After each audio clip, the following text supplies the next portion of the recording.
गुजरात की रहने वाली दीप्ति, जो कि अपनी माँ आशा के साथ ही रहती थी। दोनों में बहुत प्यार था, लेकिन वक्त के साथ सर्कमस्टांसेस कुछ इस तरह के आते हैं कि आशा, जो कि दीप्ति की माँ थी, वही दीप्ति पे एक बहुत भयानक तांत्रिक क्रिया करती है, जिसकी वजह से उनकी बेटी के साथ जो होता है वो सुन के आपके रोंगटे खड़े हो जाएंगे।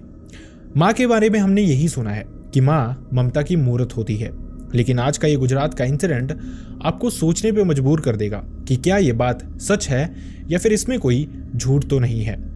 बस आज के इंसिडेंट शुरू करने से पहले मैं आप सब लोगों से एक रिक्वेस्ट करना चाहता हूँ। आप में से जितनी भी ऑडियंस हमारी 18 साल से कम की है, आज का इंसिडेंट उनके लिए नहीं है।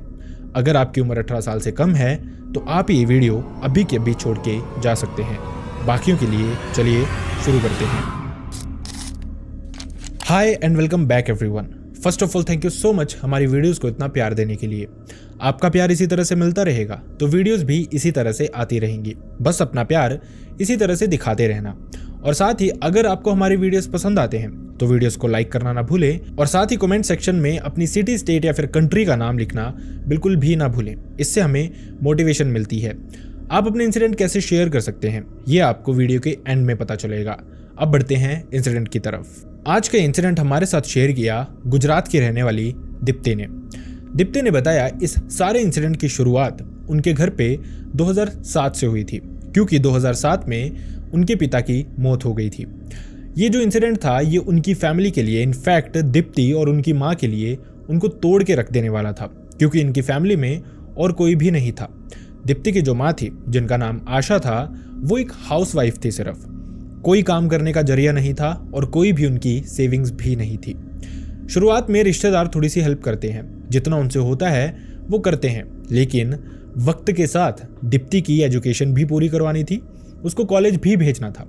इसी के चलते रिश्तेदार भी अपने पैर पीछे मोड़ने लग पड़ते हैं। कोई भी उनकी मदद के लिए आता ही नहीं है। अब यहाँ पे सबसे ज़रूरी चीज़ जो थी वो थी दीप्ति की माँ आशा के लिए अपनी ज़िंदगी सुधारना, अपनी बेटी की ज़िंदगी सुधारना। इसी के चलते वो लोगों के घर पे काम काज करना शुरू कर देती है। किसी के बर्तन कर देने, किसी के कपड़े धो देने, जो भी उनसे बनता था वो करती रहती थी। लेकिन थोड़े ही समय में उनको पता चलता है कि शायद वो कुछ और भी कर सकती हैं, और जो कुछ भी वो कर रही थी उससे उनका पेट नहीं भर सकता। मतलब जो वो दीप्ति को एजुकेशन देना चाहती हैं, उसको पढ़ाना चाहती हैं, जिस तरह से उसको रखना चाहती हैं, वो नहीं कर सकती। इसी के चलते वो कुछ मर्दों को फिजिकल फेवर्स देना शुरू कर देती हैं।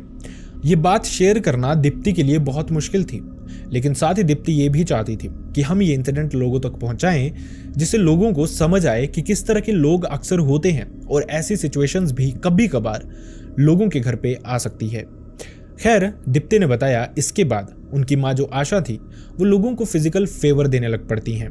देखने में वो औरत बहुत सुंदर थी, इसी के चलते बहुत सारे मर्द थे जिनका दिल उन पे आया था, और अक्सर इसी तरह के मर्दों के घर पे वो काम करने जाया भी करती थी, और वहीं पे ये सब कुछ होता भी रहता था, जिससे उनको इतना पैसा मिल जाता था जिससे उनका घर का खर्चा चलता रहे।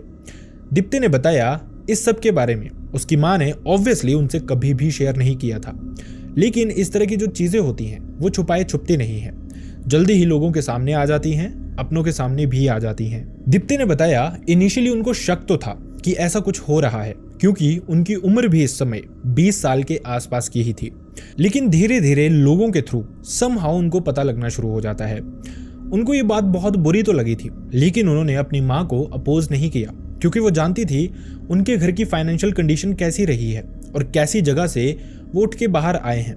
वो ब्लेम नहीं कर सकती थी अपनी माँ को। इनफैक्ट उनके जो रिश्तेदार थे वो भी कोई नहीं होते थे ब्लेम करने वाले, क्योंकि वो अकेली औरत थी और उसने ही अपना घर परिवार संभाला था। जब उनका हार्ड टाइम था तो कोई भी उनकी हेल्प करने नहीं आया था, और अब जो सर्कमस्टांसेस थे उनमें उनको कोई बोल भी नहीं सकता था। दीप्ति का मानना ये था। इसी के चलते उन्होंने अपनी माँ को कुछ भी नहीं कहा। धीरे धीरे आशा को भी पता चलता है कि दीप्ति को ये चीज़ें पता लगनी शुरू हो गई हैं, और इसके बाद जो चीज़ें अभी तक बाहर हुआ करती थी वो उनके घर पे होनी शुरू हो जाती हैं। दीप्ति अपने कमरे में होती थी और आशा के साथ कोई ना कोई आया होता था। आशा ये सब कुछ अपने घर पे इसलिए करना शुरू कर देती हैं क्योंकि वो लोगों के घर पे अब काम करना बंद कर देती हैं। ये जो कुछ भी था उसके थ्रू ही उनका सब कुछ बहुत अच्छे से चल भी रहा था। लेकिन वो जानती थी कि उनकी बेटी घर पे ही होती है इसी के चलते वो उसको अपने कमरे में भेज दिया करती थी। दीप्ति भी अपने कमरे में चली जाती थी क्योंकि अब काफी साल हो गए थे उनको ये सब कुछ देखते हुए। उन्होंने भी अपोज करना बंद कर दिया था। वक्त के साथ चीजें थोड़ी बदलनी शुरू हो जाती हैं। धीरे धीरे दीप्ति को पता चलता है कि जो भी मर्द वहां पे आते हैं, दीप्ति की उम्र भी इस समय 22 साल हो चुकी थी, तो उन मर्दों की नजर दीप्ति पे भी होती थी और वो उसको ऐसी बुरी नजर से देखते थे जैसा कोई भी लड़की सहन ही ना कर पाए। वो अपनी माँ की तरफ देखती थी, माँ भी ये चीजें समझती थी, लेकिन उन्होंने भी कभी अपोज करना सही समझा ही नहीं, क्योंकि उनको लग रहा था कि अगर वो अपोज करेंगी तो ये जो कस्टमर है ये चला जाएगा, उसके बाद वापस नहीं आएगा और उनको फाइनेंशियली फिर से वही प्रॉब्लम्स आनी शुरू हो जाएंगी। और शायद इस सब के बाद ना चाहते हुए भी दीप्ति की माँ को लोगों के घर पे काम करना शुरू करना पड़ेगा। जैसा मैंने आपको बताया, वो औरत बहुत सुंदर थी। इसी के चलते हर तरह के मर्द, हर प्रोफेशन के मर्द उनके घर पे आते थे, चाहे वो बिजनेसमैन हो, चाहे वो सरकारी नौकरी करने वाले हो, चाहे वो बाबा या फिर तांत्रिक ही क्यों ना हो, जिनको काली विद्याएं, काली शक्तियां, इनके बारे में बहुत नॉलेज होता था। दीप्ति को इन चीजों से अब नफरत होने लग पड़ी थी, क्योंकि वो देख रही थी जो उनकी माँ उनके लिए सब कुछ कर रही थी, कहीं ना कहीं अब वो अपने लिए ये सब कुछ करना शुरू कर चुकी थी, क्योंकि उनको लत लग गई थी पैसे की, अय्याशी की और शायद मर्दों की भी। इसी वजह से वो उन मर्दों को भी अपोज नहीं करती थी जो कि दीप्ति को ऐसे बुरी तरह से देखते थे। इसके अलावा कुछ और भी होना शुरू हुआ था। जो दीप्ति की माँ आशा थी, वो जो तांत्रिक या बाबा आते थे उनको खुद को सेक्रीफाइस करती थी ताकि वो उनसे ये तांत्रिक क्रियाएं सीख सके, ताकि वो उन लोगों को अपने वश में कर सके जिनको भी वो चाहती है, जिनके पास बहुत पैसा है, उनको हमेशा के लिए अपने अंडर ही रख सके। और ये जो क्रियाएं थी ये अक्सर दीप्ति के घर पे ही होती थी। दीप्ति ने बताया कभी भी वो अपने माँ के कमरे में नहीं जाती थी इस ड्यूरिंग, क्योंकि ये जो तांत्रिक, ये बाबा, जो भी लोग आते थे वो उनके साथ ही होते थे। वहां पे ही वो फिजिकल हुआ करते थे और उसके बाद ये क्रियाओं की प्रैक्टिस भी किया करते थे। दीप्ति कहीं ना कहीं बहुत परेशान रहने लग पड़ी थी। वो दिन रात रोती रहती थी, स्ट्रेस में जाती जा रही थी, क्योंकि उसने ऐसा एटमॉस्फेयर देख लिया था जिससे उसको नफरत होनी शुरू हो गई थी। वो अपनी माँ से भी बहुत कम बात किया करती थी। उसको कोई ना कोई चाहिए था जो उसको इस स्ट्रेस से, इस एंजाइटी से बाहर निकाल सके, इस अकेलेपन से बाहर निकाल सके। इसी के चलते दीप्ति का एक स्कूल फ्रेंड था जिसका नाम था अनिल। स्कूल में उससे थोड़ी बहुत बात होती थी। दीप्ति फेसबुक पे उसको ढूंढती है, जिसके बाद उससे बातचीत होनी शुरू होती है। दोनों की दोस्ती होती है, क्लोजनेस आती है और कहीं ना कहीं दीप्ति एक चीज़ नोटिस करती है। अनिल भी जानता था कि दीप्ति की माँ का प्रोफेशन क्या है, वो किस तरह की औरत है और क्या चीज़ें वो करती है, लेकिन इस सब के बावजूद वो दीप्ति की बहुत रिस्पेक्ट करता था। दोनों में बहुत बातें होती हैं, क्लोजनेस आती है और दोनों में प्यार होना शुरू हो जाता है। ये प्यार थोड़ी ही वक्त में परवान भी चढ़ जाता है, क्योंकि दीप्ति के पास कोई और होता नहीं था बात करने के लिए। वो अक्सर अनिल के अराउंड ही रहती थी, अनिल से ही बातें किया करती थी। धीरे धीरे दोनों में बहुत प्यार हो जाता है और दीप्ति प्लान कर रही थी अनिल से शादी करने का। इसी के चलते वो अपनी माँ से ये चीज़ें शेयर करती है, लेकिन उसकी माँ उसको डांट देती है, क्योंकि अनिल प्रोफेशनली या फिर ये कहें फाइनेंशियली बहुत स्टेबल नहीं था, बहुत रिच फैमिली से नहीं था। और वहीं दूसरी तरफ जो आशा थी, उनका लिंक बड़े बड़े लोगों से होना शुरू हो गया था। उन्होंने बोला कि तू इस लड़के से शादी करेगी, मैंने तेरे लिए बहुत बड़े बड़े सपने देखे हैं, बहुत बड़े बड़े प्लान किए हैं, तो अभी के अभी अनिल से बात करना बंद कर दे। दीप्ति ये सब कुछ सुनती है, लेकिन वो बात करना बंद नहीं करती। वो जानती थी जब उसका हार्ड टाइम था, मुश्किल टाइम था, उस समय अनिल ने उसका साथ दिया था और वो जानता भी था कि ये फैमिली किस तरह की है। इसके बावजूद वो उनकी रिस्पेक्ट करता था। वो अनिल को नहीं छोड़ना चाहती थी। अब इन बातों पे माँ और बेटी की बहुत ही ज़्यादा बहस होती है। ये झगड़ा बहुत बुरा हो जाता है, जिसके बाद दोनों की बातचीत तक होना बंद हो जाती है। इसी सारी कश्मकश में थोड़ा सा समय और बीतता है और दीप्ति प्लान कर लेती है अनिल के साथ भाग के शादी कर लेने का, क्योंकि उसने देखा था उसके जो घर का एटमॉस्फेयर रहा था, उसके चलते वो बाहर किसी से नजरें नहीं मिला पाती थी। वो अपनी माँ से नफरत नहीं करती थी, लेकिन जो अब वो बन चुकी थी उससे नफरत करना शुरू कर चुकी थी। जिस तरह की वो रहती थी या फिर जिस तरह के उनके शौक बड़े हो गए थे और वो अपनी बेटी की खुशी भी नहीं देख रही थी, यही चीज़ अब दीप्ति को अच्छी नहीं लग रही थी। इसी के चलते भागने का प्लान हो चुका था। इस सबके दौरान आशा जो थी वो ब्लैक मैजिक में और भी ज़्यादा इन्वॉल्व हो जाती है। ये जो प्रैक्टिस वो करती रहती थी वो बहुत ही ज़्यादा फ्रीक्वेंट हो जाती है और शायद इन सारी चीज़ों का असर जो था वो दीप्ति पे पड़ना शुरू हुआ था, क्योंकि दीप्ति जो प्लान कर चुकी थी अनिल के साथ भागने का, अब वो उसको डेट्स देना शुरू कर देती है। वो चाहती थी अनिल के साथ भाग जाना, इस घर से बाहर चले जाना, लेकिन उसको लगता था कि कोई फोर्स है, कोई पावर है जो कि उसको रोकती है इसी घर में और जाने नहीं देती। मेंटली उस पे सारा का सारा असर किसी और का है जो कि उसको बाहर जाने से बिल्कुल मना करता है और अनिल को वो अगली डेट्स देती रहती थी। लेकिन जो चीजें अभी तक हुई थी इससे कई ज्यादा बदतर चीजें अभी होनी बाकी थी। दीप्ति ने बताया कभी कभार जब वो रात को उठती थी और बाहर भी जाती थी, चाहे वो छत से ही देखे, तो उनका जो घर था वो एल शेप में था। तो अगर वो अपने कमरे की छत के ऊपर से देखती थी तो उसको उसकी माँ के कमरे से ऐसा लगता था जैसे अंदर कुछ जल रहा है, आग है, दिया है या फिर कैंडल है।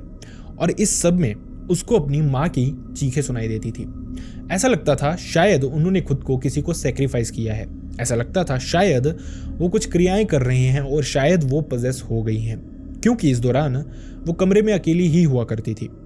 दीप्ति जिनकी बात अपनी माँ से ज़्यादा हो नहीं रही थी, इस सब के दौरान भी जब वो ये सारी सिचुएशन देखती है तो वो बात करती है, अपनी माँ को समझाती है कि जो कुछ भी आप कर रही हैं वो बहुत गलत है, हमें बहुत नुकसान देके जाएगा। लेकिन अभी तक आशा के दिमाग में इन सारी चीज़ों का खुमार चढ़ चुका था। वो दीप्ति को कहती हैं कि ये मेरे देवता हैं, जो मेरे साथ करेंगे वो मुझे मंजूर है, क्योंकि मैंने अपनी जिंदगी इन्हीं को सेक्रीफाइस कर दी है। अब ये जो शब्द थे ये सुनते ही दीप्ति बहुत परेशान हो जाती है और समझ जाती है कि उसकी माँ ने गलत रास्ता चूज कर लिया है और अब शायद वो इस रास्ते से कभी भी वापस नहीं आ सकती। दूसरी तरफ दीप्ति के साथ चीजें अजीब होनी शुरू हो जाती हैं। दीप्ति को धीरे धीरे ये महसूस होना शुरू होता है कि उसके कमरे में, उनके घर पे कोई प्रेजेंस है। लोग हैं बहुत सारे जो उसको घूरते रहते हैं, जो उसको देखते रहते हैं और कहीं ना कहीं से हमेशा उनकी निगाह, उनकी नज़र या फिर उनका असर दीप्ति पे रहता है। बहुत सारी नेगेटिविटी उस पर हमेशा चढ़ी रहती है। ये चीज़ें दीप्ति को अंदर ही अंदर से परेशान करनी शुरू कर देती हैं। और जैसा मैंने आपको बताया वही सब कुछ, भागने के प्लान्स तो बनते थे लेकिन एग्जीक्यूट हो नहीं पाते थे। अनिल भी परेशान हो चुका था। दीप्ति अगली से अगली डेट्स देती रहती थी लेकिन इस तरह का कुछ भी हो नहीं पा रहा था। दीप्ति के साथ चीज़ें और भी ज़्यादा भयानक होनी शुरू होती हैं जब इस सब के बाद उसको ये लगना शुरू होता है कि जो प्रेजेंस, जो चीज़ें उनके घर पे हैं या फिर जो एंटिटीज़ उनके घर पे हैं, मैं ये कहूँगा वो और भी ज़्यादा उसके क्लोज आती जा रही हैं। धीरे धीरे वक्त के साथ उसको ये महसूस होना शुरू होता है कि ये एंटिटीज़ शायद अब उसके साथ हम बिस्तर होना शुरू कर चुकी हैं, उसके साथ सोना शुरू कर चुकी हैं, फिजिकल होना शुरू कर चुकी हैं। ये जो चीज़ें थी ये दीप्ति को बहुत परेशान कर रही थी, क्योंकि उसने अपने आप को अनिल को सेक्रीफाइस किया था। वो चाहती थी सिर्फ अनिल के साथ शादी करना, उसके साथ ही ये सब कुछ करना, लेकिन अब वो महसूस कर पा रही थी कि उसके साथ इस घर में ही ये सारी चीज़ें हो रही थी। और कहीं ना कहीं दीप्ति को ये दर्द, ये थकान और ये नेगेटिविटी महसूस होती थी। सुबह जब वो उठती थी तो इसका आफ्टर इफेक्ट उसकी बॉडी पे उसको दिखता भी था।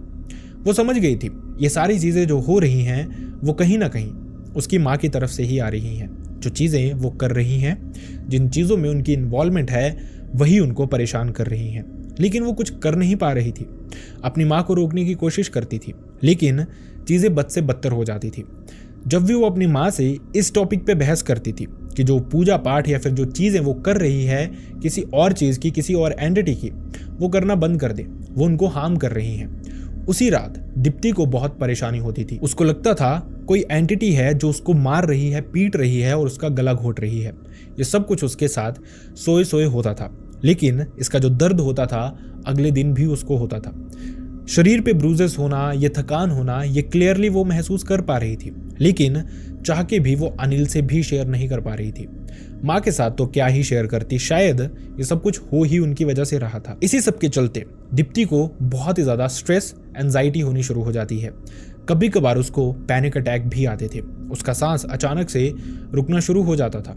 उसको बहुत थकान फील होती थी और वो हमेशा डरी डरी ही अपने कमरे में रहती थी। अपनी माँ से तो वो नफरत करना शुरू कर ही चुकी थी, लेकिन बेचारा दूसरी तरफ जो अनिल था, जिसका कोई कसूर नहीं था, वो अपनी तरफ से पूरी कोशिश कर रहा था दीप्ति को ठीक करने में, दीप्ति के साथ शादी करने के लिए।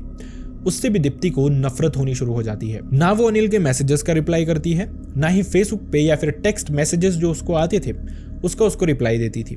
उससे बातचीत करना उसने बिल्कुल ही बंद कर दी थी।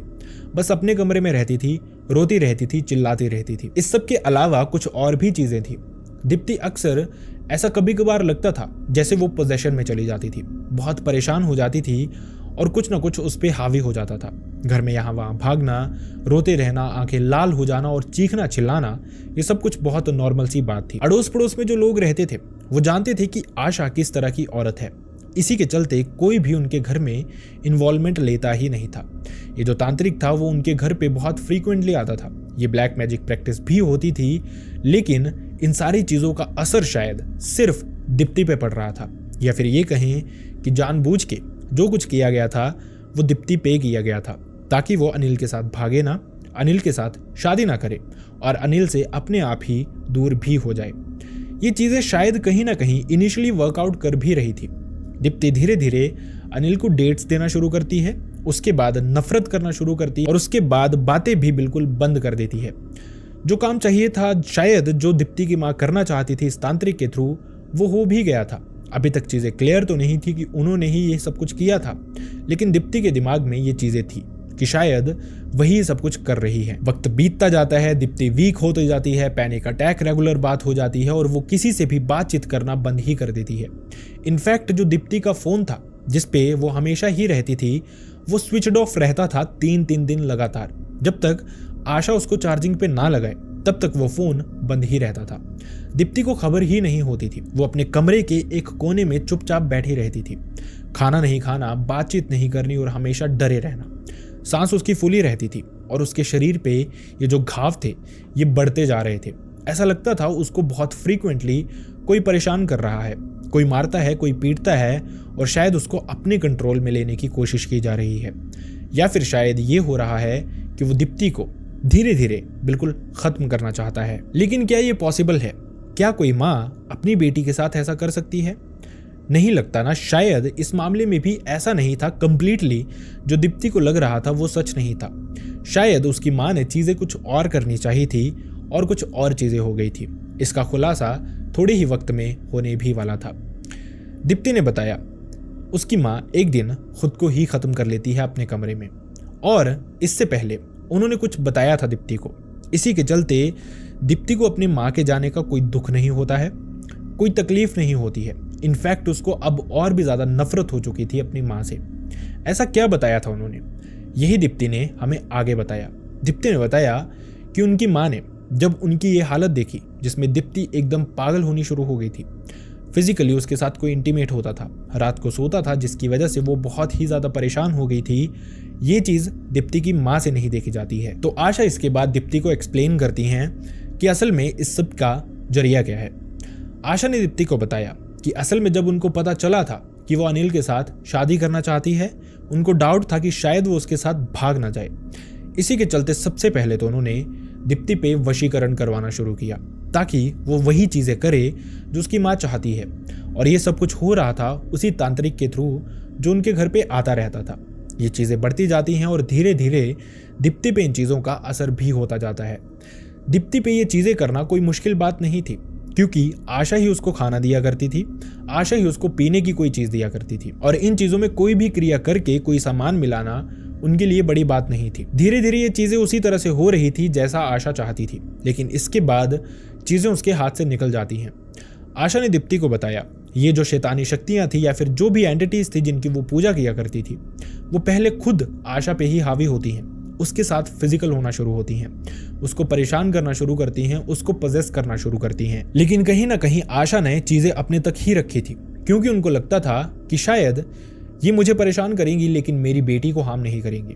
उसके बाद चीज़ें बढ़नी शुरू होती हैं। जो ये एंटिटीज थी ये दीप्ति को भी परेशान करना शुरू कर देती हैं। धीरे धीरे वही सारी चीज़ें उसके साथ होती हैं जो अभी तक आशा के साथ हुई थी। उसको एक प्रेजेंस फील होना, उसके बाद उसके साथ इंटीमेट भी होना और उसको पजेस भी कर लेना। अगर किसी भी तरह से दीप्ति इन चीज़ों को डिनाई करे तो उसके साथ मारपीट होना, जो कि उसको सिर्फ महसूस होती थी, रियलिटी में होते हुए दिखती नहीं थी, लेकिन इनके निशान उसके शरीर पे क्लियरली होते थे। जब ये सारी चीज़ें आशा को पता लगनी शुरू हुई थी तो वो चाहती थी इन सारी चीज़ों को ख़त्म करना, रोक देना वहीं के वहीं, लेकिन अब तक चीज़ें उसके कंट्रोल से बाहर निकल गई थी। उसने उसी तांत्रिक को बुलाया जिसने ये सारी चीज़ें करने में उसकी मदद की थी, लेकिन इसके बाद से वो तांत्रिक भी आना बंद कर देता है। वो कहता है कि अगर वो इन शैतानी शक्तियों को या फिर जो एंटिटीज़ हैं जो बहुत भयानक है उनको रोकने की कोशिश कर रहा है, तो उसको भी बहुत दिक्कत हो रही है। उसको भी ऐसा लगता है जैसे सोए सोए उसको कोई पीटता है, उसको कोई मारता है, और हमेशा एक डर लगा रहता था। जो क्रियाएं वो करने की कोशिश करता था उनमें नाकाम हो जाता था, क्योंकि ये चीज़ें होने ही नहीं दे रही थी, और वो नहीं चाहता था किसी भी तरह की हिंड्रेंस। इसी के चलते वो दीप्ति के घर पे आना बंद कर देता है, उनकी मदद करना बंद कर देता है। कितनी अजीब बात है ना, जब ये सब कुछ आशा को करना था तो वो आया था, उसने सब मदद की थी, लेकिन जब ठीक करना था और उस पे इन चीज़ों का हार्म हो रहा था, तब उसने ये सब कुछ बंद कर दिया और इस फैमिली को छोड़ दिया अपने ही हाल पे, जो कि बहुत ही ज्यादा भयानक था। इन एंटिटीज ने अब आशा का पीछा तो छोड़ दिया था, लेकिन दीप्ति पे बहुत हावी हो गई थी, और कहीं ना कहीं आशा को लगता था कि उसी ने ये सारी चीजें की हैं। अगर वो खुद को खत्म कर देगी तो हो सकता है चीजें रुक जाएं। इसी के चलते उसने ये सब कुछ दीप्ति को एक्सप्लेन किया, और दीप्ति जानती भी थी शायद उसकी माँ कुछ इस तरह का स्टेप लेने जा रही है, लेकिन उसने उनको कभी भी नहीं रोका, क्योंकि दीप्ति ये सोचती थी कि जो कुछ भी उन्होंने किया था उनको जीने का अधिकार ही नहीं था। मरने के बाद भी उनके दिल में उनकी माँ के लिए प्यार आया ही नहीं। खैर, इसके बाद दीप्ति ने बताया चीजें थोड़ी सी कम तो हुई थी, लेकिन कंप्लीटली खत्म नहीं हुई थी। इनका असर उनमें अभी भी था। इसके बाद अनिल से बात होती है, सब फिर से अच्छे से शुरू होता है, दोनों की शादी भी हो जाती है। ये सारा का सारा इंसिडेंट जो था वो 2015-16 तक चला था। 2017 में दीप्ति की माँ ने अपनी जान दे दी थी शुरुआती मंथ में ही, जिसके बाद थोड़े ही टाइम में दीप्ति और अनिल की शादी भी हो जाती है। 2020 तक वो बहुत सारे सॉल्यूशंस करवाते हैं बाबाओं के पास, तांत्रिकों के पास, मंदिरों में जाके, और 2020 के बाद से ही चीजें उनको रंग लानी भी शुरू कर देती हैं। धीरे धीरे दीप्ति ठीक भी होनी शुरू हो गई थी। दीप्ति ने बताया अब ब्लैक मैजिक उस पे नहीं है, कोई पोजेशन उस पे नहीं है, कोई एंटिटी की प्रेजेंस उसको फील नहीं होती, कोई उसके साथ इंटीमेट नहीं होती एंटिटी, लेकिन ये ट्रोमा उसके दिमाग में अभी भी है जो कभी कभार उसको डरा देता है। ये था एक ऐसा इंसिडेंट जो कि मेरे लिए भी सुनाना थोड़ा सा मुश्किल था, थोड़ा सा अजीब था, और हमारी ऑडियंस जो 18 साल से कम है, मैं नहीं चाहता वो इस तरह के इंसिडेंट्स सुने और किसी भी तरह से ऐसी चीज़ों से मोटिवेट हूँ। खैर, आई रियली होप आपको हमारी वीडियोस पसंद आते हैं, एंड आई रियली होप आपको हमारी वीडियोस से कुछ सीखने को भी मिलता है। वीडियोस अगर पसंद आते हैं तो वीडियोस को लाइक करना ना भूलें, चैनल को सब्सक्राइब करना ना भूलें, और सब्सक्राइब करके बेल आइकन प्रेस करना बिल्कुल भी ना भूलें, क्योंकि हमारी सिर्फ 20% जो ऑडियंस है उन्होंने ही बेल आइकन प्रेस करके ऑल पे क्लिक किया है। सिर्फ उनको ही सारी नोटिफिकेशन जाती हैं, बाकियों को नोटिफिकेशंस भी नहीं जाती। साथ ही अगर वीडियोस पसंद आती हैं तो वीडियोस को लाइक करके हाइप करें, और साथ ही कमेंट सेक्शन में अपनी सिटी, स्टेट या फिर कंट्री का नाम जरूर लिखें, जिससे हमें मोटिवेशन मिलती है, हमें पता चलता है कि हमारी ऑडियंस हमें कहाँ कहाँ से देख रही है, कहाँ कहाँ से प्यार दे रही है। अपने सजेशंस आप बता सकते हैं कमेंट सेक्शन में, अगर जायज़ होंगे, अगर इम्प्लीमेंट करने वाले होंगे तो हम ज़रूर इम्प्लीमेंट करेंगे, और अगर आप तारीफ़ करना चाहें वो भी आप कमेंट सेक्शन में कर सकते हैं। Last but not the least, मैं चाहता नहीं, लेकिन अनफॉर्चुनेटली अगर किसी के साथ भी इस तरह का कोई भी इंसिडेंट हुआ है जो आप चाहते हैं मैं यहाँ पे नरेट करूँ, लोगों तक पहुँचाऊँ, जिससे लोगों को कुछ सीखने का मौका मिले, तो आप मेरी मेल आईडी या फिर इंस्टाग्राम पे मुझसे शेयर कर सकते हैं। दोनों का लिंक आपको हमारे डिस्क्रिप्शन बॉक्स में मिल जाएगा। वीडियो अगर फेसबुक पे देख रहे हैं तो अपने इंसिडेंट हमें मैसेज बॉक्स में आप भेज सकते हैं। तब तक अपना ध्यान रखें। See you next time in the next video. Bye bye.